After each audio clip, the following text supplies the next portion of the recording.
Di masa depan yang mengerikan ini, kemajuan pesat dalam bioteknologi menghasilkan mesin dan komputer analog yang secara langsung dapat berinteraksi dan mengontrol fungsi tubuh. Ini telah menjadi hal yang lumrah di masa ini.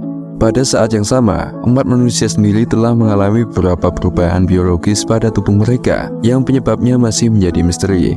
Perubahan yang paling signifikan adalah hilangnya fungsi rasa sakit. Tak berhenti begitu saja, perubahan yang lebih ekstrim juga terjadi pada organ mereka, dan semua perubahan itu dianggap pemerintah sebagai penyakit yang harus dibasmi. Salah satunya terjadi pada seorang anak laki-laki berusia 8 tahun bernama Bracken.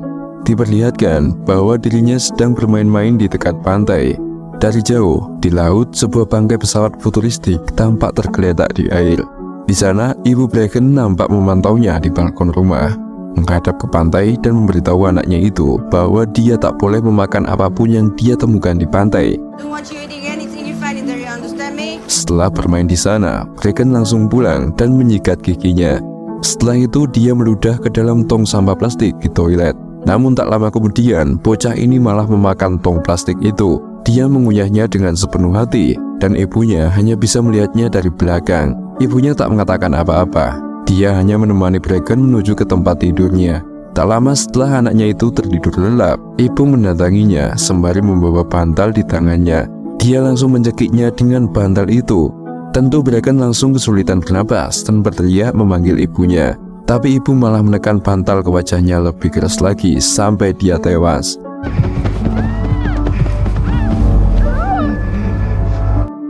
Sang ibu tak benar-benar menunjukkan kesedihan ataupun penyesalan. Ibu hanya duduk di toilet setelah dia membunuh anak laki-laki itu.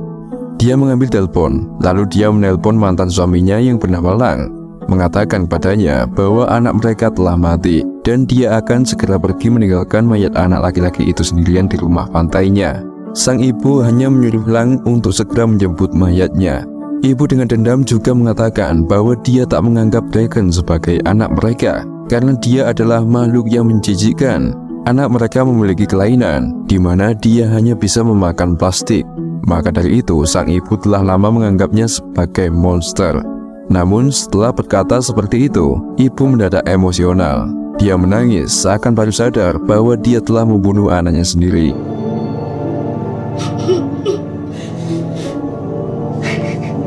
Lang pun segera tiba beberapa waktu kemudian. Dia datang dan hanya bisa menangisi mayat anaknya itu.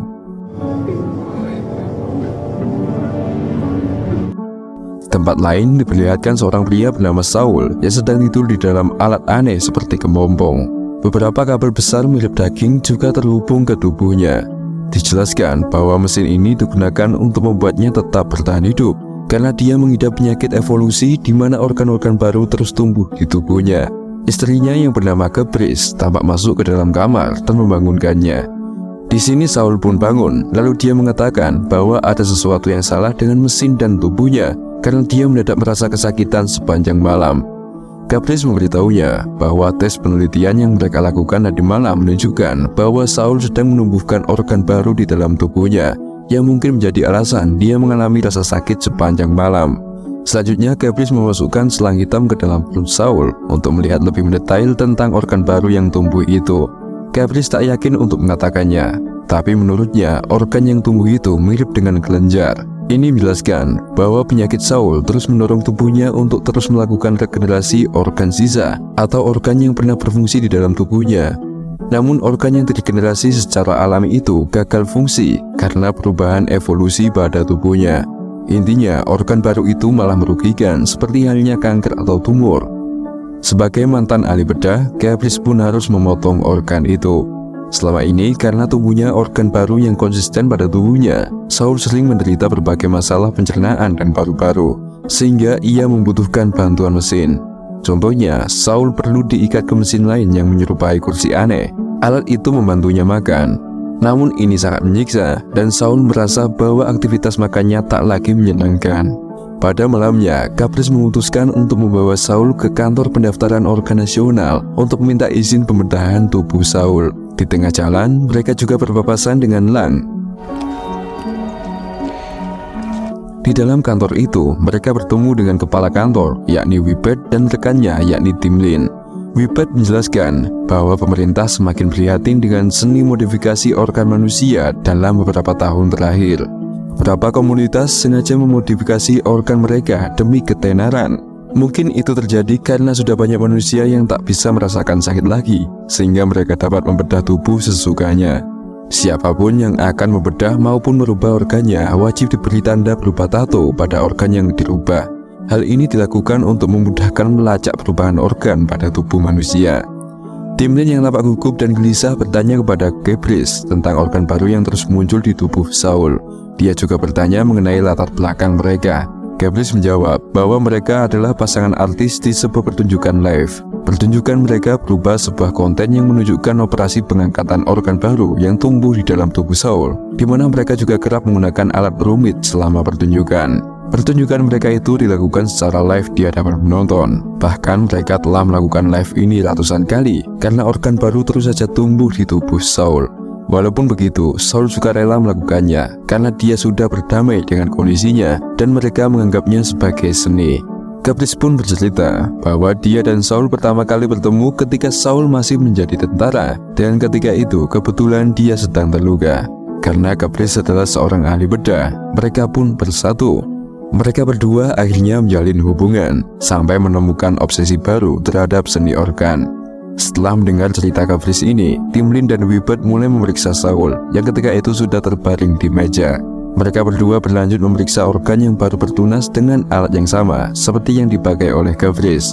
Whippet menjelaskan bahwa mereka akan menandai organ itu dengan tanda tato registrasi sehingga mereka dapat melacaknya sewaktu-waktu. Ia juga menambahkan bahwa ketika manusia mulai bisa menumbuhkan organ baru dalam tubuhnya, kemungkinan besar mereka juga dapat mewariskan kemampuan itu kepada keturunannya.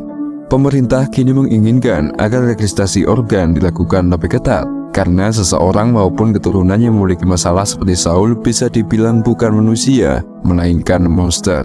Itu adalah penyakit yang harus dibasmi. Di sini Gabrys mencoba merekamnya dengan kamera cincinnya, tapi Timlin yang tegang mengatakan kepadanya bahwa itu tidak diperbolehkan. Too bad. Sebelum mereka pulang setelah pemeriksaan, Saul mengundang mereka berdua ke pertunjukan miliknya. Sampai di apartemen Saul, dua teknisi dari perusahaan yang memproduksi tempat tidur dan kursi Saul telah tiba. Para teknisi mulai men-setting peralatan Saul untuk menyesuaikan mesin. Mereka juga kagum dengan unit atau alat otopsi yang dimiliki oleh Saul itu, mengatakan bahwa unit itu belum pernah diproduksi, bahkan sebelum mereka lahir. Gabrys pun menjelaskan bahwa dia selalu menggunakan unit otopsi itu selama pertunjukan mereka. Malam pertunjukan pun dimulai. Penonton memenuhi teater gelap itu. Baik teknisi, Timlin, Whippet juga hadir. Di atas panggung, Saul terlentang di dalam unit otopsi. Gabrys mengenakan gaun merah tua yang menggoda dengan lingkaran kancing berkilauan di bawah dadanya. Tangan Gabrys dengan menggoda memulai tombol analog, mengendalikan alat unit otopsi untuk menyobek dada Saul. Alat otopsi mulai mengangkat organ sisa dari tubuhnya, memperlihatkan penanda tato yang telah digambar di atas organnya. Penonton termasuk Whippet pun bersorak, menyaksikan bahwa pertunjukan ini lebih canggih daripada yang dilakukan oleh perusahaan registrasi organ mereka. Di sana, Lang juga menonton pertunjukan itu. Dia hanya mengeluarkan sebatang permen dan memakannya, seolah-olah dia memiliki harapan baru setelah melihatnya. Usai pertunjukan itu, Timlin mendekati Gabrys dan Saul. Pasangan itu sedang duduk-duduk di kursi, dengan Saul mengenakan jubah tebal berwarna gelap. Timlin mulai mendekati Saul dan bersandar di dekatnya. Dia mengatakan padanya bahwa menonton penampilan bedah mereka membuatnya terangsang, dan dia menyamakan pertunjukan operasi itu sama dengan hubungan intim. Saul pun bercanda padanya, sekaligus merasa bangga karena tak menyangka bahwa penampilan mereka menimbulkan reaksi seperti itu. Namun dari jauh, Gabrys tak suka ketika melihat Timlin secara tak sopan menggoda suaminya. Di tempat lain di area teater, seorang pria coba-coba memakan permen, bekas permen yang dimakan oleh Lang. Pria itu menggigitnya, namun beberapa saat kemudian dia mendadak mati.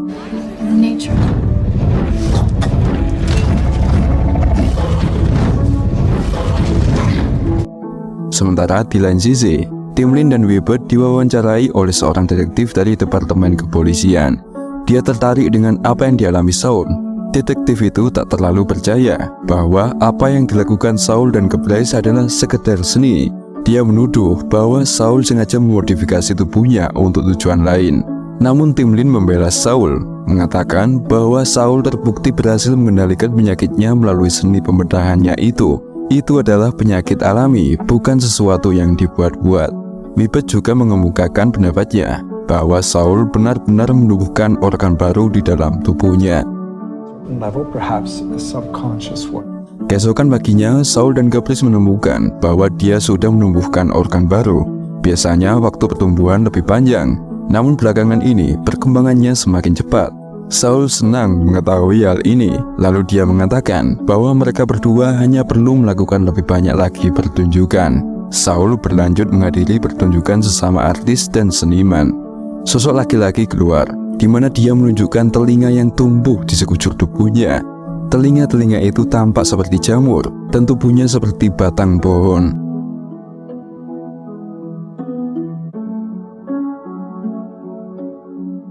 Seorang wanita mendadak mendekati Saul di sana. Dia mengaku bekerja di sebuah perusahaan bioteknologi, dan dia menyarankan agar Saul berkonsultasi kepada dokter bedah andalannya mengenai kondisinya. Ketika Saul melangkah keluar ke gang, Lang melihatnya dari seberang jalan. Dia mendekati Saul, lalu dia memberitahunya tentang sebuah ide untuk pertunjukannya. Dia meminta agar Saul dan Keblaze melakukan otopsi pada mayat putranya secara live. Lang berjanji bahwa akan ada kejutan yang telah menunggu mereka di balik rencana ini. Setelah pertemuannya dengan Lang itu, Saul mulai membahas idenya ini bersama Keblaze. Dia setuju, namun mereka perlu memodifikasi unit atau alat otopsi mereka. Keblaze pun berbaring di dalam unit tanpa pakaian, sementara Saul mengontrol tombol, sehingga mereka dapat memeriksa apa yang perlu mereka modifikasi. Whoops.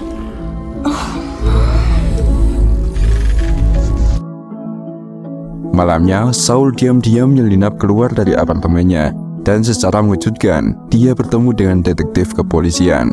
Ternyata, Saul menerima beberapa pekerjaan rahasia untuk pemerintah. Departemen kepolisian kini sedang menyelidiki meningkatnya kasus modifikasi tubuh yang dilakukan dengan sengaja. Dan kebetulan, Saul sedang mendapatkan undangan untuk berkonsultasi dengan salah satu ahli bedah.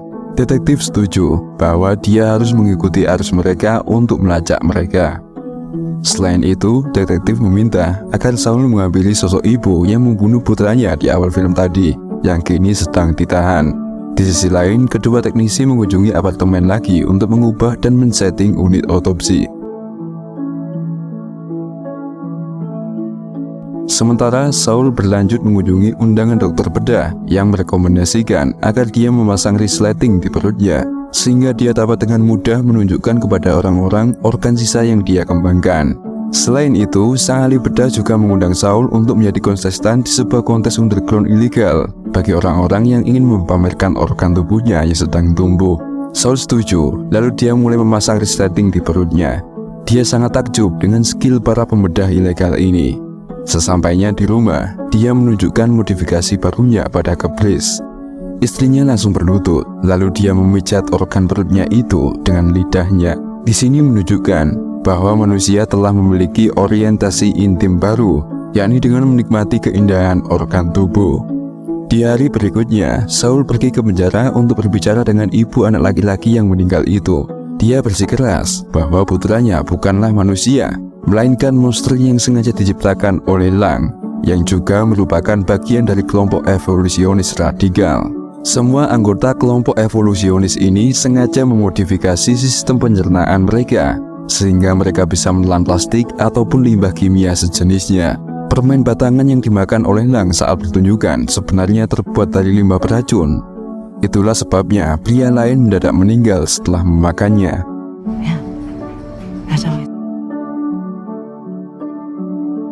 Di lain sisi, Lang menuju ke markasnya, tempat kelompok evolusionis sedang sibuk membuat permen batangan dari limbah. Dia memberitahu anak buahnya bahwa dia akan segera mengumumkan kemampuan unik alami yang dimiliki putranya kepada publik. Dan dia berharap kali ini akan ada banyak orang yang bergabung dengan mereka. Di tempat lain, Keblaze menghadiri pertunjukan sebuah seni live, di mana seorang wanita cantik dengan rela memberikan luka di wajahnya. Caprice tertarik dengan kebrutalan dan keanggunan tindakan itu, dan wanita seniman itu mengundangnya untuk bergabung dalam pesta setelahnya. Kemudian pada hari itu, Caprice menemui Saul. Saul terkejut melihat istrinya pulang dengan bekas luka di dahinya.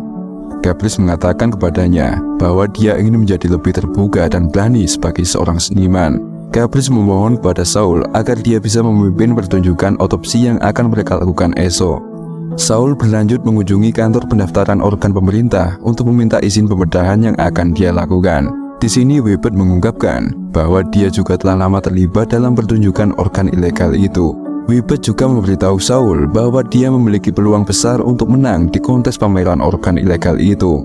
Saul selanjutnya berbicara dengan Timlin. Dia bertanya kepada gadis itu apakah dia tahu mengenai orang yang mampu mengubah seluruh sistem pencernaannya sehingga mereka bisa menelan plastik.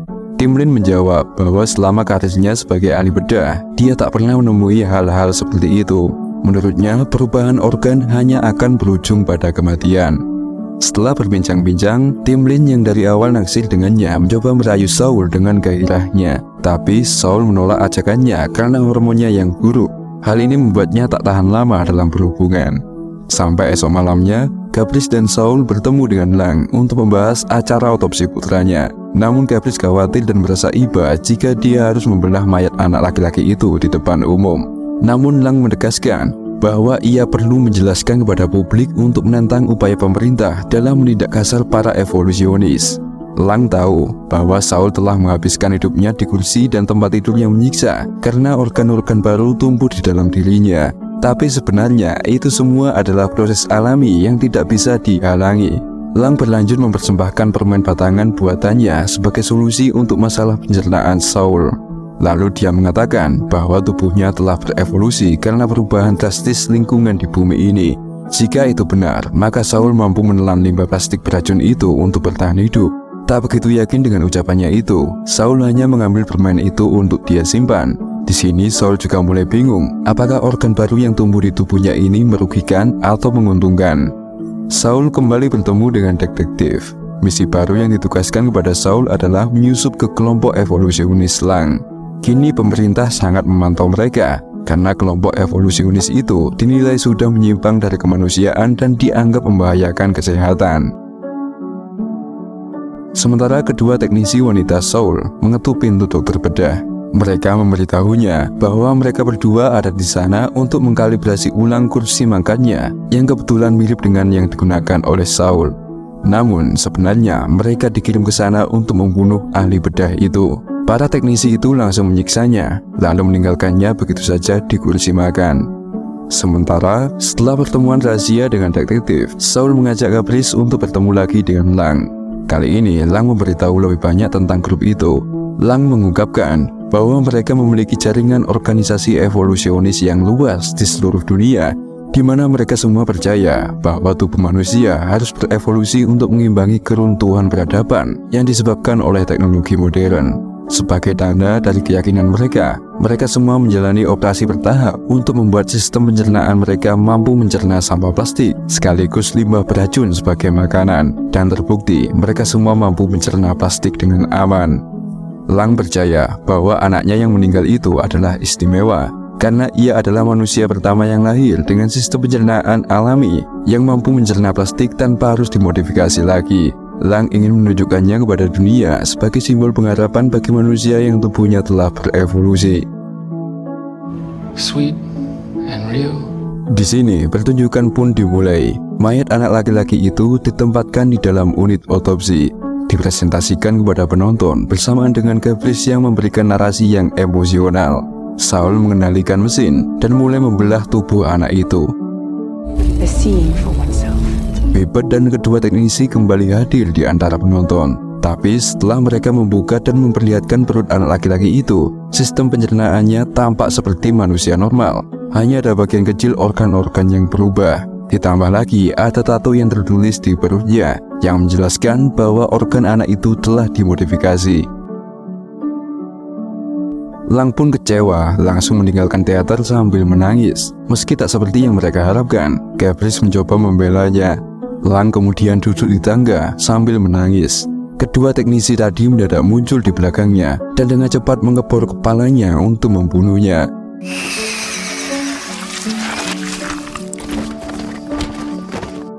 Mendengar kabar buruk itu, Saul langsung menemui detektif itu lagi. Kali ini dia menuntut kebenaran di balik kejadian itu.